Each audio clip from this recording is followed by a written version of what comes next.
Hey, what's up, guys? I hope you guys are having a good day. I figured I would just hop on and do a Q&A. My son isn't feeling good, so I'm kind of just in here in the chair, just rocking him, and just being a dad. So I figured I'd hop on and just kind of, if you guys had any questions, I figured I'd answer them, and I feel like this is a good time to do it. So, yep, popping on just to answer some questions while we're just sitting here rocking back and forth. I see a couple of people hopping on, so feel free to drop some questions in the comments, guys. I will answer anything on this call. Sorry about the rocking. It might be throwing some of you guys off, but he'll hate it if I stop. So feel free to drop your questions. I know they take a few minutes. So let's see. All right.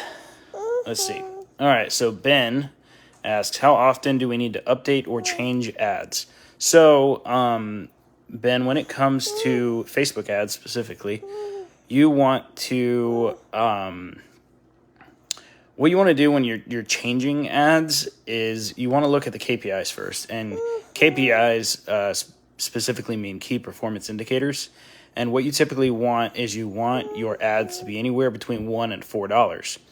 Now, before you change the ads, what you want to do is go back and look at your ROAS, your return on ad spend. So figure out what your ad spend is, figure out how much profit you have actually made from those ads, do the math on that. And if it's anything over 200%, I mean, you're still making money, right? Now, if it's under and if they're underperforming, what you'll want to do is you'll want to duplicate the ad, swap out the photos, or duplicate the campaign, and then swap out the photos. That's what you would want to do there. And that is what I recommend. And then you'd basically split test a brand new campaign with different photos, possibly different ad copies if you wanted to. The ad copies don't mean that much, I've noticed here recently. More or less the photos are what kind of means the most. So that's what I would do. There is no set time to change the ads. The set time to change the ads is only when they are not working or performing. But to know that, you have to have the data, which is your ROAS and your KPIs. You need to know those first. So I hope that answered it for you. All right, cool. That was a good question.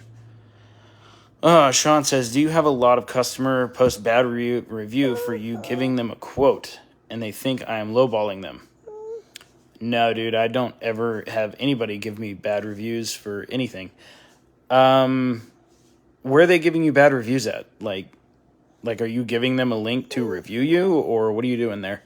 The only people that I ever give a review link to are people that I actually, like. Like, I don't ever give anybody my Google review link unless I actually like them. If I feel like they're upset about the offer or something like that, then I don't ever give them the link. Sean says Facebook page. Okay. Dude, I never hardly get any reviews on my Facebook page. I also don't ask for reviews on my Facebook page. Now, whenever you are lowballing people, so this goes into a little bit of psychology as well, and this is something I teach my students very heavily. Psychology is very important whenever it comes, and understanding conversation. Now, for example, if you're in a conversation with somebody and you are, I don't know, let's just say they hit you up and they're like, I got an iPhone 12, right? And you literally just respond back with the price that you're going to pay, right? So let's say they say, I got an iPhone 12. And you hit them back with, I can buy it for, or you hit them back with $100. And all you say is $100. That is going to come off rude AF. Like, now if you said it differently and you said it like, hey, I can do $100. I can do $100 for the iPhone 12. Or we've been paying $100 for the iPhone 12. That comes off a little bit differently than the first way, right? It comes off, like you've been buying them for a while and different things like that. There's a lot of psychology that goes into talking to people. But when it comes to reviews, I'm not sure how you're getting the reviews. I rarely ever get reviews on my Facebook page unless I explicitly ask for it. But dude, I guarantee you it's coming from the conversation and the way you're making the offer, which is just leaving a bad taste in their mouth. And then they're like, I'm going to review bomb this guy, right? You can shed a little bit more light on that if you want in the comments, but that's probably what is happening. Is it has to do it has to be somewhere in that combo. Yeah. And you could be lowballing them. I mean, you never know, right? Like, a good lowball offer is 40% of the value of the phone, right? So, Ben says, do you recommend free ads alongside paid ads on Facebook? Yeah, if you're starting out, absolutely. Nowadays, I don't actually do anything other than Craigslist ads. Well, I'm like, when it comes to free, right? And I don't even on my free Craigslist ads, I don't even post for phones. Like, when it comes to free Craigslist ads, what I actually do is I post for game consoles, MacBooks, iPads, smartwatches, cameras, and different things like that. I don't even post for phones anymore because Craigslist just removes them. Most of what I do nowadays, though, is Facebook and Google ads. And that's where most of my customers come from. But yeah, if you're starting out, go for it. Free ads aren't as effective as they used to be. Paid ads has definitely been the way to go for me and most of my students for quite a few years now. Good questions, guys. All right, who else has some questions?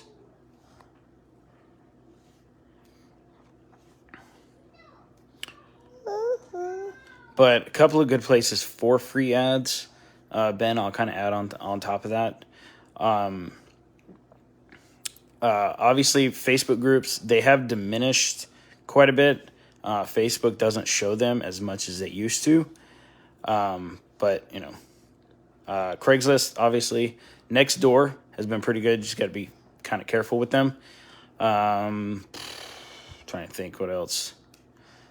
Google My Business. Got to build that up. But that is probably the best form of free advertising that there is on the market. Ben says, what do you advise someone who had his eBay account permanently suspended? Open up one under a business name. That's what I would recommend. Open an LLC, open it under a business name, and you should be able to get it rolling that way. Or use an eBay burner account, like use somebody else's information, like a family member or something like that. Sell under their name, somebody you're cool with, right? And then go from there. That's what I would recommend for eBay. I personally do have an eBay burner account. For example, if I get locked phones from like a pawn shop or something, I will use that account to sell them and not my main eBay account to sell them. And that's what I call my eBay burner account. So, well, if that's all the questions, guys, I'm going to log off. You guys have a great day. And I will do these every now and then when I feel like it. And I'll see you guys later.